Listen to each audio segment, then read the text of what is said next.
The day is in the midst of a year-long look at affordable housing in the region.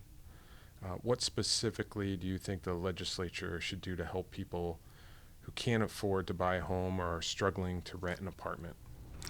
I went to the event the other day that was the realtors had regarding affordable housing, and I know it's always been an issue that people really don't know the distinction. I think your paper made the point of it on the front page the other day that there's a difference between affordable housing and low-income housing. Affordable housing allows people who work in the area to be able to live in the area they work. And I live in a community like Montville, and there was a woman who wrote a letter to the day talking about the fact that even for somebody in Montville, it was tough to find a place she could afford to live. So I think we have to continue to look at incentives so we can provide affordable housing.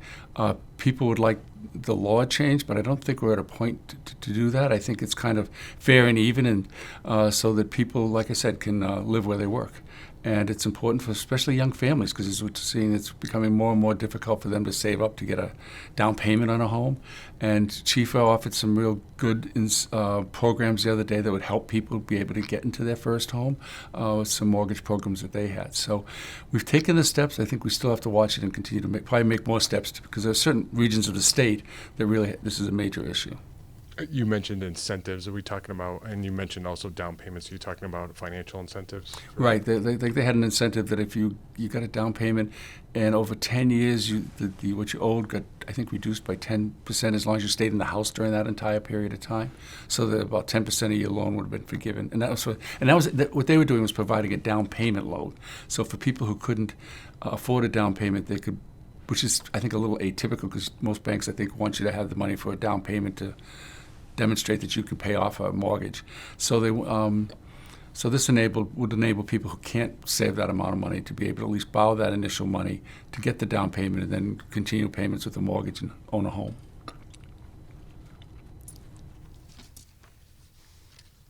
Connecticut recently enacted a law designed to provide safeguards against lawsuits for out-of-state patients seeking abortions in Connecticut and any provider who helps them. Do you support efforts to make Connecticut such a safe haven? Well, I think what we're trying to do is to ensure that other states don't come into Connecticut and try to enforce their laws here. We have our own set of laws regarding certain issues. We always make a distinction in this country about federalism and how each state is distinctive and responsive to its own citizens with their own concerns.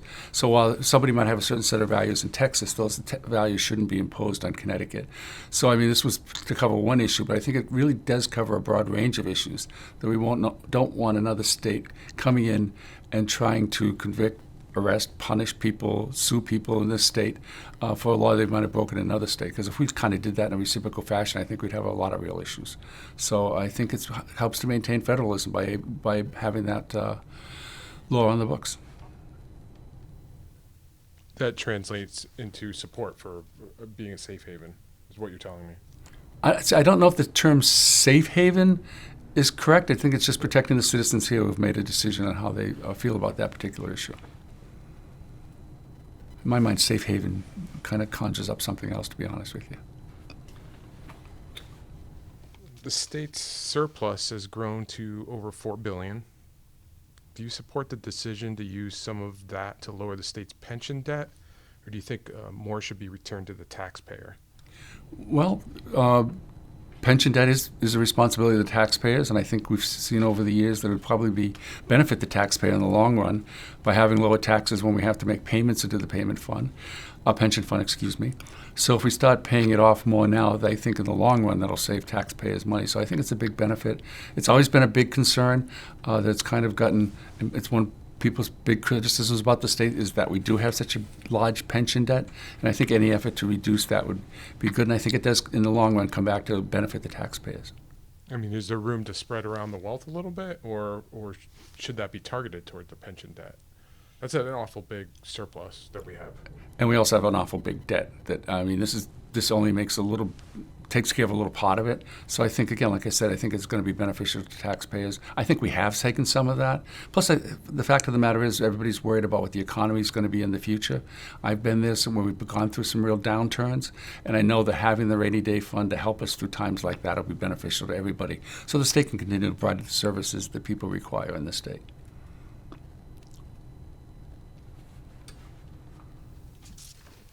How should Connecticut move forward to address climate change with regards to electric vehicles, wind power, and other clean energy strategies? Okay, we did pass a bill this year that was, again, it was an incentive to have more and more people have electric vehicles. We're asking schools, the state is going over to electric vehicles to make our contribution, the state's contribution to that effort. I think we're talking about incentives. We do have those incentives to ensure that people do this.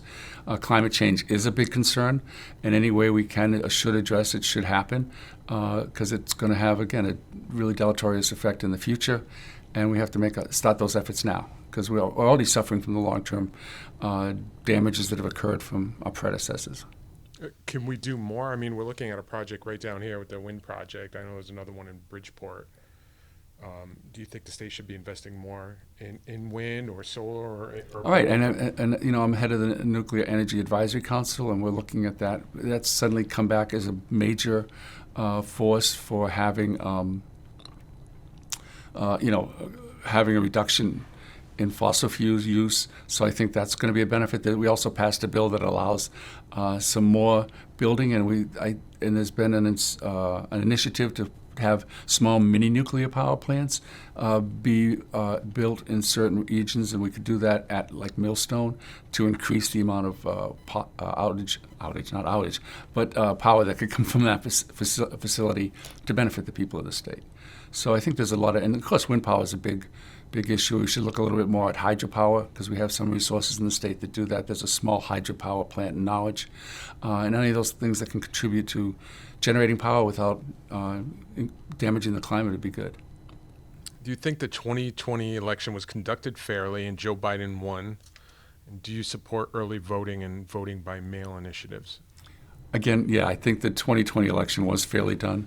I don't think, again, you're going to have an occasional hit or miss somewhere, but out of over 3 million people in the state, a lot of, and 1.5 million voters, that can occur. Somebody slips through the cracks, but generally that's a very, very low percentage.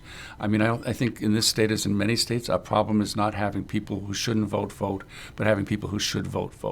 We're trying to get the turnout to be better.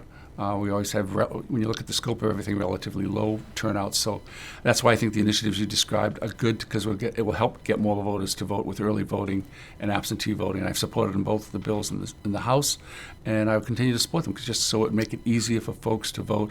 There are so many circumstances when it seems like in a 14-hour period on a Tuesday in November, people should be able to get to the polls, but there's still a lot of people, especially in an area like this where people work different shifts, people have other responsibilities, to be able to get to the polls on time during that time.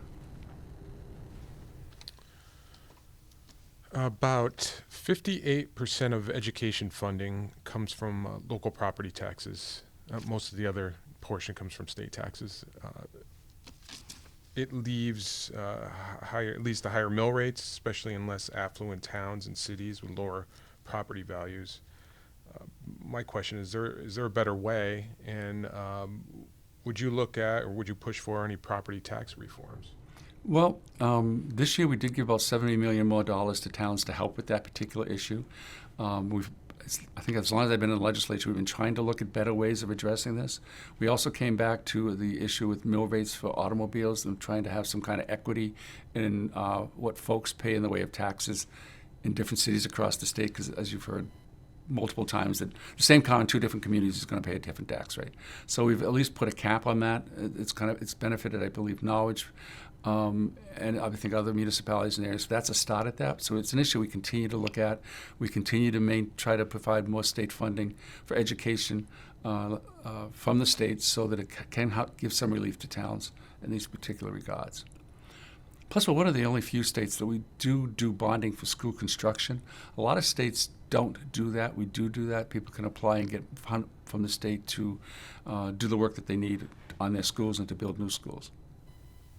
Oh, you're talking about state contributions towards those projects. Yeah. I mean, in your time in the legislature, there must have been ideas floated through legislature through the years on property taxes, I imagine. Yes, and like I said, the car tax for some reason that seems the one that people want to be starting with. And like I said, property taxes, because whatever changes we have to make, we have to be able to make sure the towns are held harmless, because they still have to provide the services they've held. So we can't.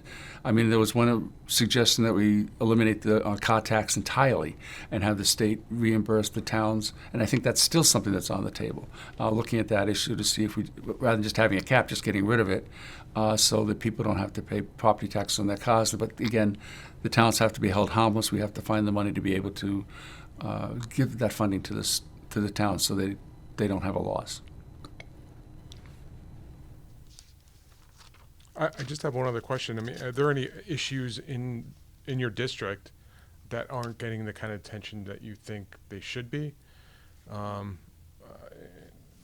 Or are there any priorities that you're looking towards if you get elected again? Well, I think, every town has its own particular issues that are particular to that town that are important, that are being held at the local level. I mean, there's some concerns and knowledge about the reconstruction of Route 82 and what that's going to entail and what the effect that's going to have on businesses in the area. But something has to be done there to ensure safety along that stretch of highway coming from 95 into downtown.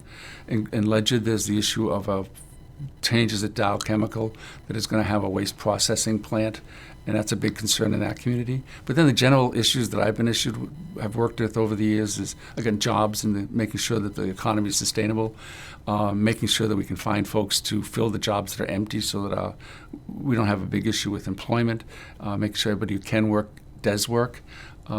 Healthcare is, again, something that affects everybody, making sure it's affordable, and we're going to continue to work on dealing with pharmaceutical costs, which affects everyone. It's a big price in dealing with healthcare.